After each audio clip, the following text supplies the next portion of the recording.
बिस्मिल्लाहिर्रहमानिर्रहीम, अस्सलाम वालेकुम रहमतुल्लाह। क्या आप ये जानना चाहेंगे कि किस तरह से किरदारी ख़राबियों को बेहतर किया जा सकता है, उनको ठीक किया जा सकता है? जो बुरी हैबिट्स हैं, जो बुरी आदत हैं, उनको अच्छी हैबिट्स के अंदर तब्दील किया जा सकता है। और जो फ़ोबियाज़ हैं, जो खाम-खा के डर हैं, उनको हम जो हैं वो ठीक कर सकते हैं, उनको हम नॉर्मलाइज़ कर सकते हैं। तो ये जानने के लिए ये लेक्चर आपके लिए बहुत ज़रूरी है। बिहेवियर थेरेपी यानी किरदारी तरीका इलाज के बेसिक प्रिंसिपल्स, असूल जो हैं वो कौन से हैं जिनकी बुनियाद पर ये थेरेपी काम करती है। तो बिहेवियर थेरेपी में सबसे पहले, क्योंकि ये इंपॉर्टेंट क्वेश्चन भी है, ओपन वालों के लिए ये इंपॉर्टेंट क्वेश्चन है, जिसमें जो क्वेश्चन ट्रीटमेंट सेक्शन में ये पूछा जाता है कि बिहेवियर थेरेपी के प्रिंसिपल और कोग्निटिव थेरेपी के प्रिंसिपल्स जो हैं उनको लिखा जाए। तो सबसे पहले हम बिहेवियर थेरेपी जो किरदारी तरीका इलाज है उसकी प्रिंसिपल्स को कुछ एक्सप्लोर करने की कोशिश करते हैं। सबसे पहले देखिए बिहेवियर थेरेपी करती क्या है। It focuses on ameliorating of people's maladaptive behaviour. Ameliorating mean उनको जो है वो मेकिंग देम बेटर, किसी चीज़ को बेहतर करना इसमें फोकस किया जाता है, without theorising about their inner conflict. तो किरदार के अंदर हम जो हैं, जब हम किरदारी तरीका इलाज को अपना रहे हैं तो फिर हम सिर्फ उनके बिहेवियर को देखेंगे, उनके अंदर क्या चल रहा है, उनके वकूफ़ में क्या चल रहा है, उसको हम बिल्कुल नहीं देखेंगे। फॉर एग्जाम्पल, एक बंदा जो है वो सिगरेट पी रहा है, ये उसकी किरदारी ख़राबी है, मतलब उसकी बिहेवियरल प्रॉब्लम है। तो हम जो है सॉरी किरदारी ख़राबी नहीं कहेंगे इसको हम, मतलब बिहेवियरल प्रॉब्लम है। तो इसमें हम ये नहीं देखेंगे कि उसके अंदर क्या चल रहा है, उसके फैमिली प्रॉब्लम्स क्या है, उसका ये क्या है, वो क्या है। तो बिहेवियर के अंदर हम इस चीज़ को नहीं देखेंगे कि आया कि अंदर वो क्या सोच रहा है, क्या नहीं सोच रहा। हम जस्ट ऊपर जो है जो उसका आउट बिहेवियर है उसी को फोकस करेंगे, उसके इनर कन्फ्लिक्ट को फोकस नहीं करेंगे। This is very important to understand behaviour principles. All behaviours learn good conditions. दूसरा इसका जो बेसिक प्रिंसिपल है कि तमाम बिहेवियर सीखे जाते हैं और वो कंडीशनड होते हैं, यानी कि वो किसी न किसी चीज़ के साथ मशरूत होते हैं, किसी न किसी तरह से मशरूत होते हैं। फॉर एग्जांपल, एक बच्चा जो है बिल्ली से डरता है, तो ये कंडीशन कैसे हुआ है कि छोटे होते हुए उसे ये कहा गया है कि जैसे कि हम बच्चों को कहते हैं बाऊ बिल्ला आ जाएगा, तुम्हें उठा के ले जाएगा। तो उसी वक्त उसके बाद लोगों के दिल में ये डर बैठ जाता है कि ख़ास तौर पर जो है वो सेंसिटिव लोगों के अंदर या फीमेल्स के अंदर, कि उन्हें अंधेरे से डर लगने लग जाता है बच्चों को, और जो है वो बच्चों को छोटी मोटी चीज़ों से, कुत्तों से डर लगता है। तो हम उन्हें बचपन में डराया होता है, जिसकी वजह से उनके साथ वो कंडीशन हो जाता है डर। सो अनडिज़ायरेबल बिहेवियर्स को हम कैन बी अनलर्नड और unconditioned replaced by the new and adaptive behaviour. ये बहुत इंपॉर्टेंट जो है वो प्रिंसिपल है। मैं ये दोबारा आपके सामने ये देखें, अनडिज़ायरेबल बिहेवियर्स उनको हम अनलर्न कर सकते हैं। जो हमने लर्न किया ना, बिहेवियर का बेसिक प्रिंसिपल ये है कि जो हमने लर्न किया है it can be unlearned and unconditioned.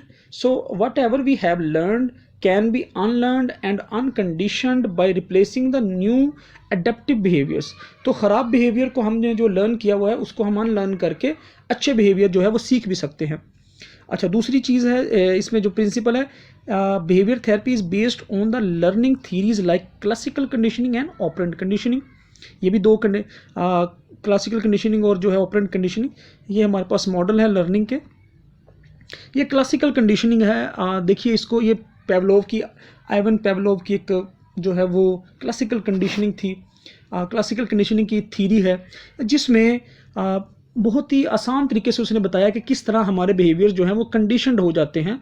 उसने जो तजुर्बा किया था वो ये था कि उसने देखा कि एक ख़ास टाइम के ऊपर जो है वो उसका जो डॉग था वो सेलिब्रेट करता है, यानी उसके मुंह में सलाइवा आ जाता है। उसका जब नौकर बेल बजाता है तो कुत्ता जो था वो उठ के खड़ा हो जाता था, क्योंकि हर दोपहर को उसका जो मुलाजिम था, असिस्टेंट था, वो उसके लिए, पेवलोव के लिए खाना लेके आता था। वही 1-2 बजे या जितने भी टाइम था उसका, दोपहर का टाइम था, उसके ऊपर वो खाना लेके आता था। तो जैसे ही बेल होती थी कुत्ता खड़ा हो जाता था और उसके मुंह से राल टपकना शुरू हो जाती थी। जो है वो पेवलोव ने, जो कि वो फिजियोलॉजिस्ट था, उसने रशियन फिजियोलॉजिस्ट था, उसने नोट की। उसने कहा कि खाना आने से पहले, यानी बेल जब बजती है तो कुत्ता उसी वक्त खड़ा होकर उसके मुंह से राल जो है वो टपकना शुरू हो जाती है। यानी कि जो कि बेल थी वो कंडीशन हो गई, यानी बेल से उसे पता चल जाता है कि अब खाना आने वाला है। सो बेल जो थे, जो कि कह लीजिए कि अनकंडीशन स्टिमुलस था, अब वो कंडीशन हो चुका है खाने के साथ। यानी बेल बजती थी, उसे पता था कि इस वक्त बेल बजी है तो अब खाना इसके बाद जो है वो आएगा, तो वो खड़ा होकर जो है वो राल टपकाने लग जाता था। तो यहाँ से उसने जो है वो कंडीशनिंग का जो लॉ है वो प्रपोज किया कि किस तरह से पहली सिचुएशन में जैसे इनिशियल सिचुएशन की बात कर रहे हैं, बेल है, बेल जो है वो कंडीशन स्टिमुलस है। बेल हुआ कि अगर सिर्फ बेल बजे तो कभी भी किसी के मुंह में पानी नहीं आता बेल के बजने पर, लेकिन क्या हुआ कि जब उसके बाद खाना आया और लगातार खाना पेश किया गया, बेल बजने के बाद लगातार खाना पेश किया गया, तो कुत्ते ने ये समझ लिया, डॉग ने ये समझ लिया कि अब बेल के बाद जो है वो खाना आया करेगा, तो इस वजह से बेल अब उसके साथ कंडीशन होगी। वैसे जो अनकंडीशन स्टिमुलस है वो कौन सा है? खाना है। अनकंडीशन स्टिमुलस खाना है, क्योंकि वो कुदरती तौर पर हमने वो लर्न किया हुआ बिहेवियर है कि वो खाने को देखकर सबके मुंह में पानी आता ही आता है, कुत्ते के मुंह में, जानवरों या इंसानों के मुंह में। तो इस वजह से वो अनलर्नड अनकंडीशन स्टिमुलस है, जबकि जो बेल है वो कंडीशन स्टिमुलस है। ट्रायल देखें, कुछ टाइम गुजरेगा, आप खाने के बाद फ़ौरन बेल के बाद फ़ौरन खाना पेश करेंगे, बेल के बाद फ़ौरन खाना पेश करेंगे, बेल के बाद खाना पेश करते जाएंगे। कुछ टाइम गुजरने के बाद जो है बेल और खाना जो है, यानी कि वो इस तरह से जब आप एक दूसरे के बाद पेश किए जाएंगे, तो अब बेल जो है वो कंडीशन रिस्पॉन्स हो जाएगा, बेल जो है वो कंडीशन स्टिमुलस हो जाएगा, और जो है वो सेलिवेशन, बेल को सुनकर ही जो है वो सेलिवेशन होगी। पहली इनिशियल स्टेज में देखिए बेल पर कोई सेलिवेशन नहीं है, लेकिन जो ट्रेनिंग ट्रायल है उसके अंदर बेल और खाने के दरमियान जब हमने जो है वो इस तरह एक दूसरे के बाद उसको पेश किया, तो अब कंडीशनिंग हो गई है। इन थर्ड स्टेज यानी conditioning is established no only the when the bell rang so the salivation is there. तो जैसे ही बेल बजेगी तो सेलिवेशन होगी, यानी कि कंडीशन रिस्पॉन्स होगा। सो बेल जो है वो कंडीशन स्टिमुलस है और उस पर सेलिवेशन होना कंडीशन रिस्पॉन्स है। अब कंडीशनिंग स्टैब्लिश हो चुकी है, यानी खाना को देखे बगैर ही अब जो डॉग है वो क्या करेगा, खाने को देखे बगैर ही अब वो राल टपकाएगा, यानी कि उसके अंदर सेलिवेशन होगी। तो ये जो है वो कंडीशन रिस्पॉन्स होगा इसका। This is all about the classical conditioning propose by the Ivan Pavlov, कि किस तरह से बिहेवियर जो है वो हम लर्न करते हैं, कंडीशनड होते हैं और लर्न करते हैं। तो ये समझाना चाह रहे थे कि बिहेवियर, अच्छा इसके ज़रिए हम बहुत सारे डर भी सीखते हैं। तो क्लासिकल कंडीशनिंग हमें ये बताती है कि किस तरह से हम बहुत सारे जो है ना खाम खा के डर पाल लेते हैं, जैसे कि अंधेरे कमरे का डर, बाहुबिल्ले का डर, इसी तरह ऊंची जो है वो चीज़ों लिफ्ट में बंद होने का डर। ये जो लिफ्ट में बंद होने का या फोबिया होता है लोगों को, या लोगों में गैदरिंग में जाने का जो डर है ना, ये यही किसी इसकी जो कंडीशनिंग है ये बचपन में ही कहीं हुई होती है। तो ये इसलिए हमें ये जानना ज़रूरी है कि classical conditioning behaviours actually principle क्या है। तो ये प्रिंसिपल है कि बिहेवियर जिस तरह से लर्न हुए हैं, अब फिर हम उनको जो है वो अनलर्न कर। ऑपरेंट कंडीशनिंग, ऑपरेंट कंडीशनिंग दूसरा प्रिंसिपल है जो कि बिहेवियर जो थेरेपीज़ हैं उनके अंदर इस्तेमाल होता है और उनको समझने के लिए बहुत ज़रूरी है। ऑपरेंट कंडीशनिंग, ऑपरेंट कंडीशनिंग जो है वो एक्चुअली बेस करता है रीइंफोर्समेंट पे।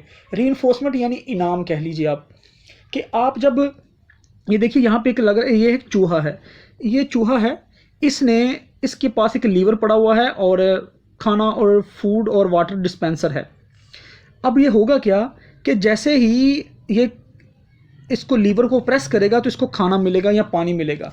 जब इसको लीवर प्रेस करने पे खाना और पानी मिलेगा तो क्या होगा, अब ये इसको रीइंफोर्समेंट मिल रही है, तो ये बार बार लीवर प्रेस करेगा। यानी लीवर, अगर हम चाहते हैं कि वो जितनी बार भी लीवर प्रेस करे, यानी कि डिज़ायरेबल बिहेवियर है कि वो लीवर प्रेस करे, तो हम क्या करेंगे, उसको रेसिप्रोकल इनहिबिशन जो है ये भी एक टेक्निक है जो कि डेवलप की गई थी 1950 में बाय द जोसेफ वोप। तो ये टेक्निक कहती क्या है, ये टेक्निक ये कहती है कि एंजाइटी और जो एंजाइटी का ऑपोजिट या कोई भी है सिचुएशन है, वो दोनों जो है वो एक ही वक्त में नहीं हो सकती। फॉर एग्जांपल, यानी एक बंदा खाना खाए और एंजाइटी भी हो उसे उस वक्त, तो ऐसा पॉसिबल नहीं है। तो ईटिंग एक बिहेवियर है और एंजाइटी दूसरा बिहेवियर है। तो एंजियस बिहेवियर और ईटिंग बिहेवियर ये दोनों एक ही वक्त के अंदर जो है वो पॉसिबल नहीं है कि ये दोनों एक ही वक्त में अकर हों। तो ये टेक्निक है कि एक्चुअली ये कहते हैं कि हम जो है एंजाइटी बिहेवियर को, ख़ास तौर पे एंजाइटी पेशेंट के लिए जो है ये डेवलप की गई थी टेक्निक रेसिप्रोकल इनहिबिशन। इनहिबिशन का मतलब है किसी चीज़ को रोक देना। जैसे कि एंजाइटी को हमने रोकना है किस तरह से, एक और डिज़ायरेबल बिहेवियर डेवलप करके, जनरेट करके। यानी ऐसी सिचुएशन जो एंजाइटी को प्रोवोक कर रही है, उस सिचुएशन में हमने क्या करना है, एक नया बिहेवियर जो डिज़ायरेबल बिहेवियर है, behaviour of persistent habits learn in the anxiety generating situations. तो कहता है कि एंजियस बिहेवियर जो है वो एंजाइटी प्रोवोकिंग या एंजाइटी जनरेटिंग सिचुएशन से हमने सीखे होते हैं। आ रिस्पॉन्स इनहिबिटरी टू एंजाइटी, फिर एक ऐसा रिस्पॉन्स या एक ऐसी सिचुएशन जो है, एक ऐसा बिहेवियर हम इंट्रोड्यूस करवाते हैं to anxiety in anxiety provoking stimulus, connection between stimulus and anxiety response. तो ये हम जनरेट करते हैं ताकि एंजाइटी जो है वो कम हो। जैसे कि एंजाइटी और रिलैक्सेशन, देखिए दो जिद जो दिन और रात जिस तरह इकट्ठे नहीं हो सकते, इसी तरह एंजाइटी और रिलैक्सेशन इकट्ठे नहीं हो सकते। तो जैसे एंजाइटी होगी तो हम रिलैक्सेशन ट्रेनिंग जो है वो इंट्रोड्यूस करवाएंगे, तो ये दोनों इकट्ठे नहीं हो सकते। तो इस तरह से, क्योंकि एंजाइटी और रिलैक्सेशन जो है इनकम्पैटिबल है विद ईच अदर, सो इस तरह से एंजाइटी जो है वो इनहिबिट हो जाएगी जब हम रिलैक्सेशन ट्रेनिंग इंट्रोड्यूस करवाएंगे टू द पेशेंट। और some method of behavioural therapy, देखिए ये किस तरह से बिहेवियर थेरेपी की जाती है। ये कुछ मेथड्स हैं। सिस्टमैटिक डिसेंसिटाइजेशन है, behaviour modification, exposure therapy, aversion therapy, participant modelling, assertiveness and social skill training. तो इसमें हम सबसे पहले देखते हैं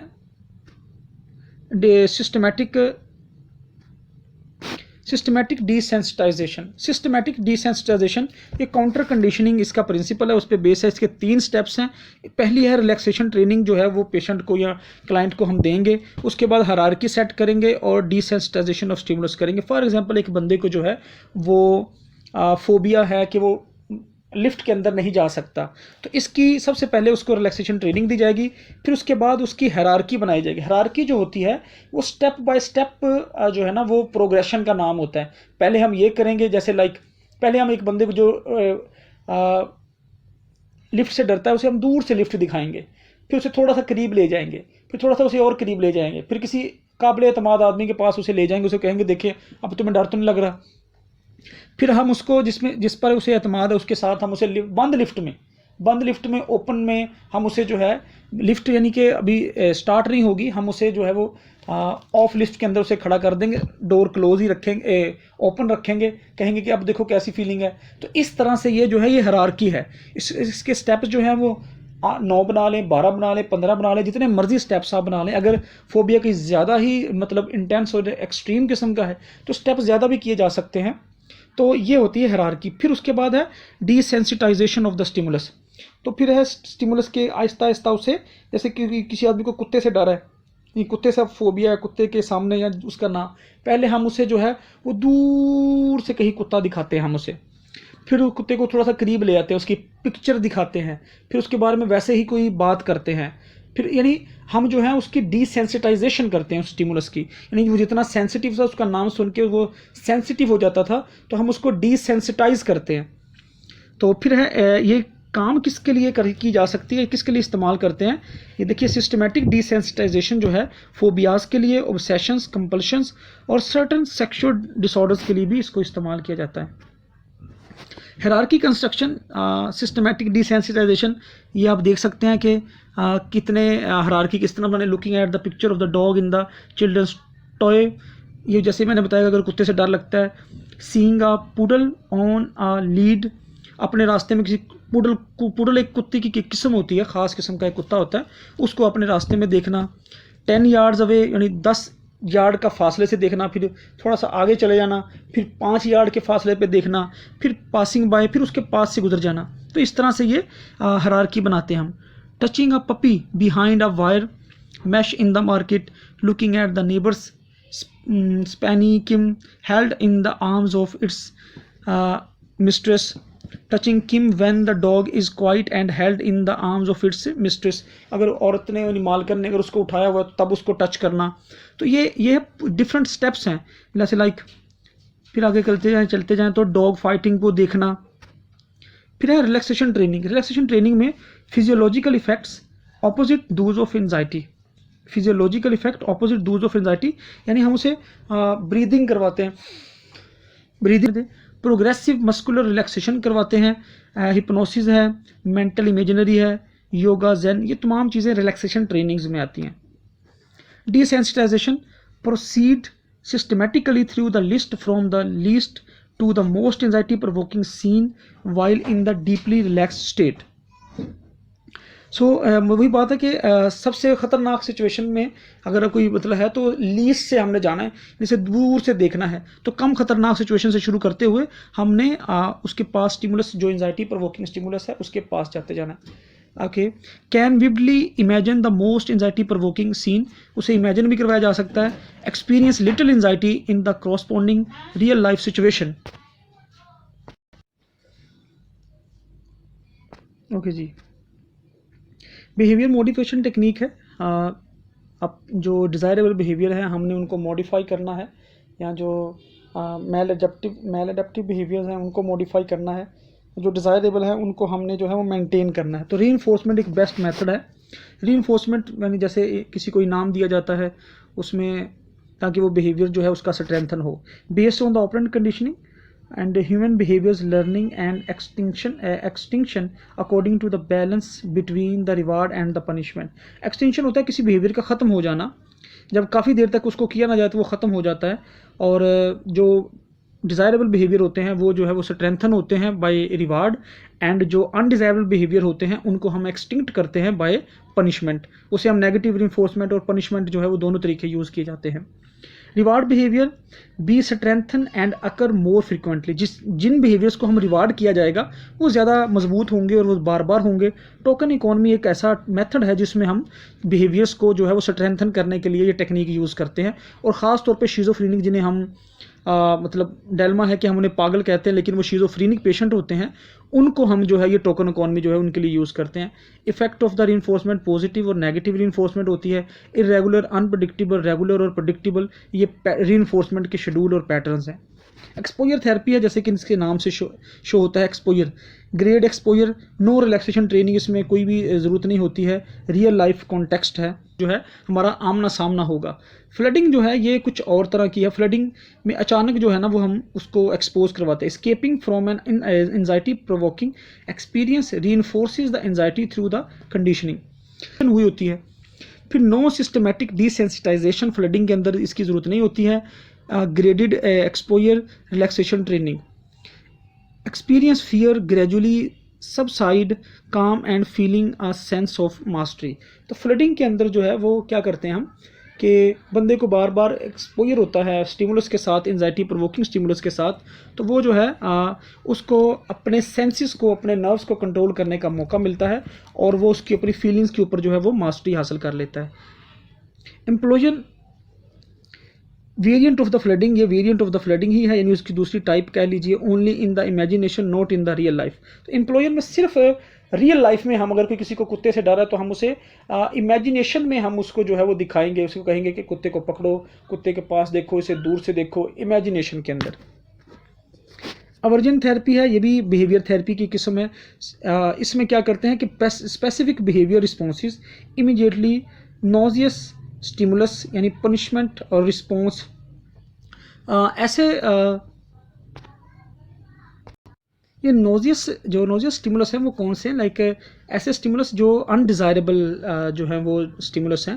तो ये देखिए लैक्टिक शॉक है, वॉमिटिंग इंड्यूसिंग सब्सटेंस है। इसमें क्या, जैसे फॉर एग्जांपल इसकी जो इंडिकेशन है यानी अल्कोहल अब्यूज़ के लिए, पैराफीलिया ये सेक्सुअल डिसऑर्डर है उसके लिए, और अगर इंपल्सिव और कंपल्सिव डिसऑर्डर के लिए तो इस्तेमाल किया जाता है। जो जैसे फॉर एग्जांपल शराब पीने वालों के लिए हम इसमें क्या करते हैं कि हम उन्हें जो है वो ऐसा केमिकल उसमें डाल के दिया जाता है, केमिकल डाल के दिया जाता है ताकि वो जब वो उसको पीते हैं तो उनको उल्टी आने लगती है। Every time they drink the alcohol they vomit, तो उन्हें क्या हो जाता है, उससे नफरत होने लग जाती है, यानी कि वो अपने उस बिहेवियर के साथ उनकी नेगेटिव फीलिंग जो है एसोसिएट होने लग जाती हैं, कंडीशन होने लग जाती है। इसे कहते हैं अवर्जन थेरेपी। सिगरेट पीने वाले को फॉर एग्जांपल अगर सिगरेट पी रहा है तो उसे कहेंगे कि सिगरेट पीना है, ठीक है, उसकी थेरेपी कैसी होगी, तो उसे हम कहेंगे कि फ़ौरन 3-3 4-4 सिगरेट जो है लगातार जल्दी पियो, तो जल्दी पिएगा, और फ़ौरन से वो जब पिएगा तो उसको वॉमिटिंग होने लग जाएगी। तो ये भी अवर्जन जो है वो थेरेपी है, जिसमें हम जो है वो नोजियस स्टिमुलस, शॉक लगेगा या वॉमिटिंग इंड्यूसिंग जो है वो सब्सटेंस, तो जो है वो वॉमिटिंग इंड्यूसिंग सब्सटेंस यूज़ किए जाएंगे। कॉर्पोरल पनिशमेंट, उनको पनिशमेंट, कॉर्पोरल पनिशमेंट होता है स्टिक के साथ किसी को मारना, और सोशल डिसअप्रूवल के ज़माना उसको धुतकारता है। तो ये जो चीज़ें हैं, negative stimulus is paid with the behaviour, तो नेगेटिव स्टिमुलस जो है, जैसे कि नेगेटिव स्टिमुलस कौन से हैं, ये वॉमिटिंग इंड्यूसिंग, इलेक्ट्रिक शॉक और सोशल डिसअप्रूवल, ये नेगेटिव स्टिमुलस है। इनको बिहेवियर के साथ यानी अल्कोहल जो ड्रिंकिंग है उसके साथ इसको एसोसिएट कर दिया जाता है।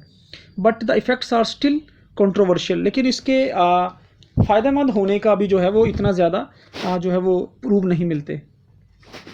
पार्टिसिपेंट मॉडलिंग है, learn a new behaviour by imitation, आप मॉडलिंग करके किसी को नकल करके जो है वो सीखते हैं। Primary by the observation without having a perform the behaviour until they feel ready, किसी को सिर्फ इमिटेट करके या उसको मॉडलिंग करके जो है वो सीखते हैं। Phobic children place with other children of their own age and sex who approach the feared object और स्टिमुलस, तो बच्चों को जो फियर्ड बच्चे हैं उनको उन्हीं की एज के साथ रख देते हैं ताकि वो उनसे हेल्दी बिहेवियर जो है वो सीख सकें। इसमें अगोराफोबिया के लिए काबिल इस्तेमाल है। ये तो था हमारा जो है बिहेवियर थेरेपीज। इसके बाद हम कोग्निटिव थेरेपी इंशाल्लाह नेक्स्ट में आपके साथ डिस्कस करते हैं। खुदा हाफिज़।